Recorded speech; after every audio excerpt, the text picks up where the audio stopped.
Good afternoon.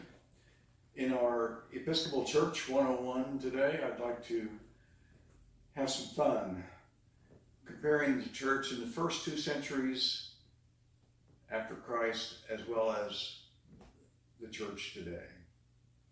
We're going to look at 4 different aspects of the church and society. First up is family. The modern nuclear family of mom, dad, 2 children, and a dog is frankly a modern creation.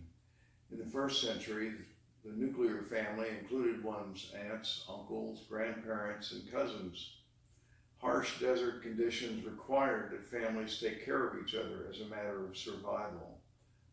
And then Jesus came along and exploded the family construction to include everyone of every race, class, and belief, as long as they belong to the risen Christ.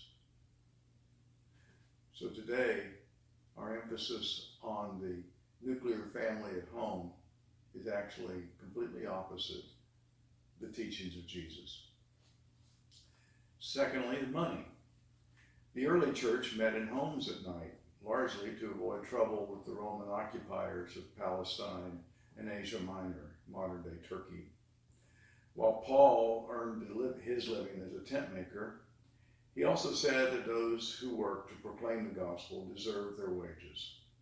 The Bible shows that the early church donated the vast majority of its income to the needs of the poor and the local community. Today, the reverse is true, where the church spends most of its income on staff and buildings. Typically, 2 to 10% of church income goes directly to the needy. Thirdly is military power. Although the Bible uses the word nations, in those days there were no nation states as we think of them today, at the time of Jesus or earlier. The word nations in the Bible is closer to the word we use for people of different ethnicities, such as Latinos, Asians, Europeans, and so forth.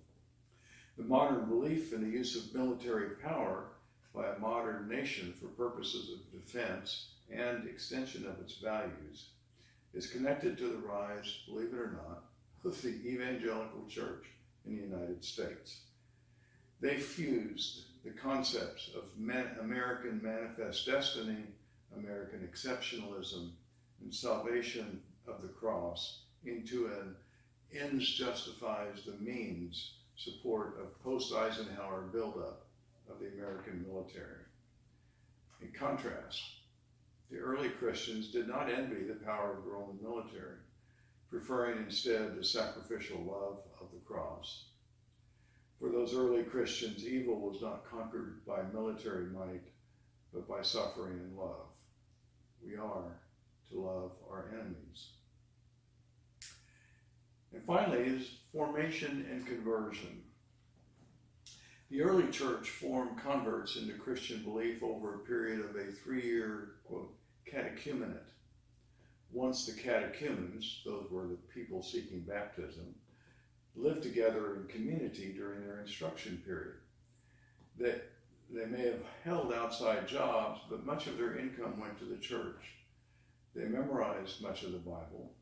They worked in community, in service jobs, feeding the poor, tending the sick, and burying the dead.